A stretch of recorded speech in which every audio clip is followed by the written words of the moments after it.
one of the key critical challenges this country has is the militancy that has plagued the Niger Delta environment and disturbed oil operations almost on an unending basis. And it's something that is defeated every regime, one regime after another. It's continued, it's consistent. We've not been able to find final solutions. That's why all the efforts that have been thrown at it. Let's start with a few statistics. At the highest point of this last year, we were producing 1.2 million barrels, which means we were losing literally 1 million barrels of oil per day.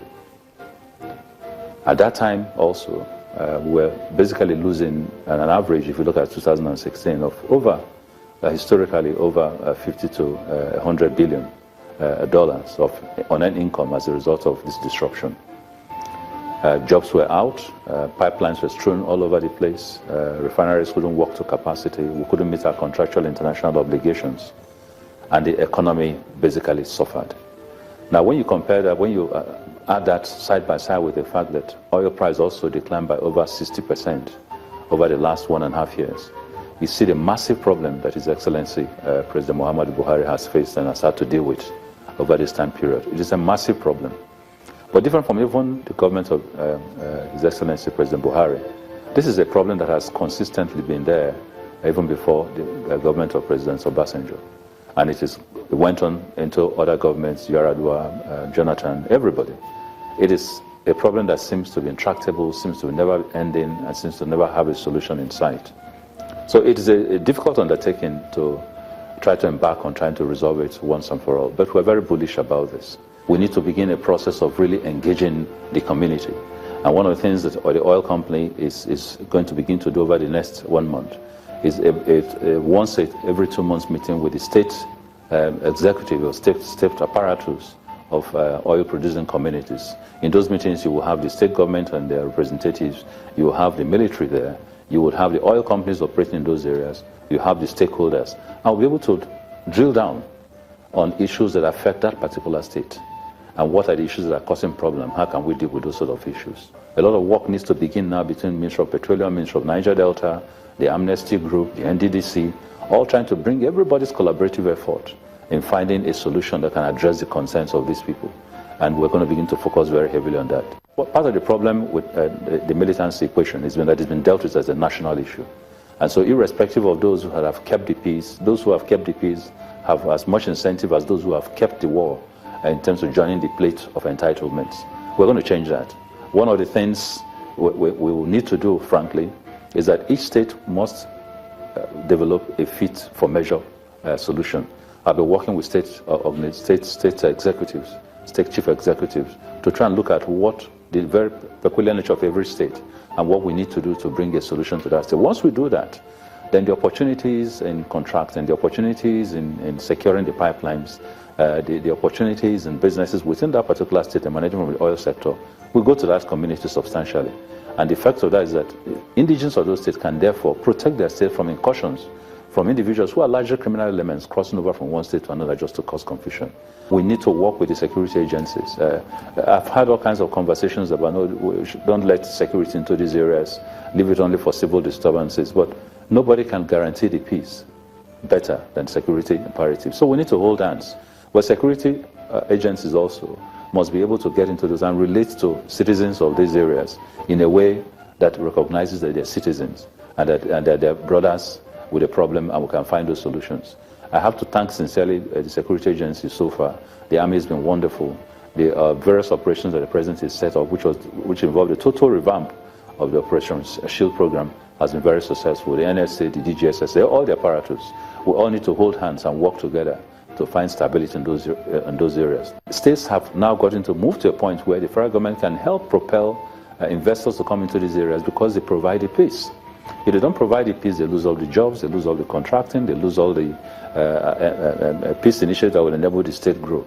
So we're going to be launching a peace and investment initiative on a state basis and be able to incentivize those states who are able to maintain the peace to get as much incentive to continue as possible. Now, how about the core business focus? At the heart of militants, I always say, is economics. And that is why you find that over time, people have hijacked it from what was a real concern movement, sometimes to basic personal driven programs. So we need to focus on how do you bring businesses into these regions to create employment. We're going to focus on modular refineries. targeting one modular refinery by each of the oil producing states, working with the state governments, working with private investors. We're going to look at gas processing plants. We're going to be looking at all manners of investment, floating filling stations and all that, to address from a core business analysis the needs of a particular state. If you create the work, if you create the business, you create the job. You create an appreciation of the environment.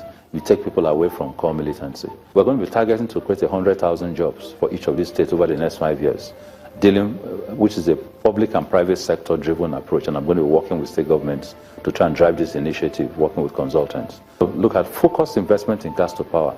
Imagine if we could find a way in which a lot of the stranded gas in these areas are able to be distributed in these areas, and working with oil companies specifically, we're able to generate power that covers an area of operation, not just the core local governments where the oil companies operate, but the total states in which they operate.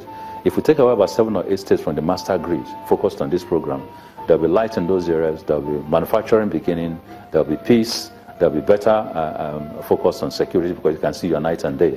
We need to begin to look at taking the resources that these people have and be able to provide power for them. Federal government will need to begin to work on a process in which states who are able to create peace were able to drive international investment focus to them. So I'm going to be looking at all kinds of structures. One of those structures will be creating what we call export gas parks or export oil parks, which enable people set up an investment area that investors can come in, but peace has to be guaranteed. That peace has to be guaranteed not just by the governments of those states, but by the citizens of those states, the youths, the stakeholders, because they really are the major beneficiaries of this. We have to begin a massive civil infrastructure revamp. And this is not just for the states.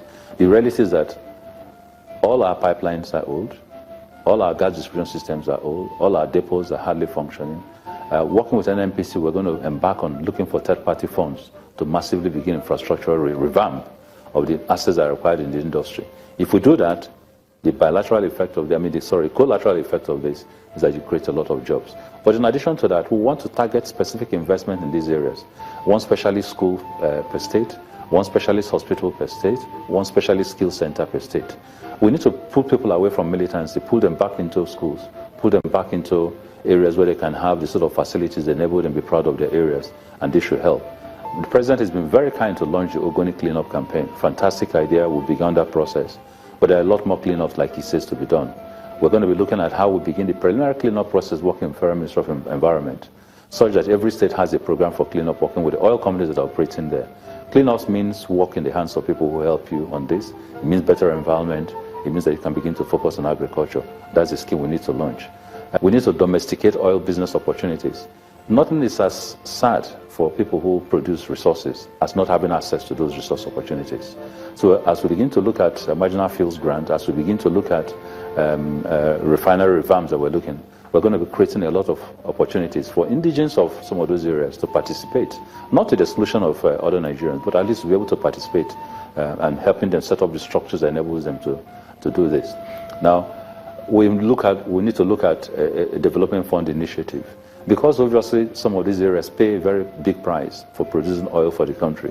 We need to find a way in which we can attract foreign investors, working with oil companies, working with state governments and federal government to create a fund initiative to address long-term cross-border, cross-state type investment. And even if all we do is take 1 or 2 of those every 2 years, and we do a south-south road, or we do a train system that walks through that corridor, massive across the border type investments. We need to find funding for this, and I will be launching and pushing those initiatives. Same conditions on number 14 will apply to the north. We're beginning to search for products for crude in Lake Chad and the Benue Trough and the rest, and we believe we're going to succeed. It is important that before we do, in fact, we put the structures of this sort of compensatory scheme in place so that we do not have them suffer the same effect as what we experience in the south. So same terms for everybody. We need to look at militancy to education program. How do we begin to do an MTE program that moves militants away from militancy and begin to focus on education? So incentives to be in school, the Feed Children program that the federal government is pursuing, we need to throw it out here and make sure that it is active. We need to create additional scholarships. Some of my parastatals like PTDF and the rest will be expanding scholarship schemes to some of these communities. Oil companies will have to do that. So people will have an incentive to go back to school and leave what ordinarily would be criminal type activities. State amnesty programs. Amnesty has been a federal program, been very largely successful in terms of what it's done to suck out people. A lot of people you see today who work with us have been ex-militants. But federal government cannot, in the present financial situation, continue to fund amnesty on its own alone. I've been working with the amnesty program director, Dr. Boro, to ensure that we look at possibilities of instituting state amnesty programs. If we do this, we can suck out between 5,000 to 10,000 youths in the state. Anybody who is involved in this sort of militancy problems, we can pull them back and put them into an amnesty program that finds them work, retrains them under the support and guidance of the federal amnesty program. Obviously, we talked about federal government partnership with states. These two institutions have got to hold hands. The Petroleum Ministry will be trying to drive that holding of hands, create concepts with states, create business investment with states, and see how federal government can support them.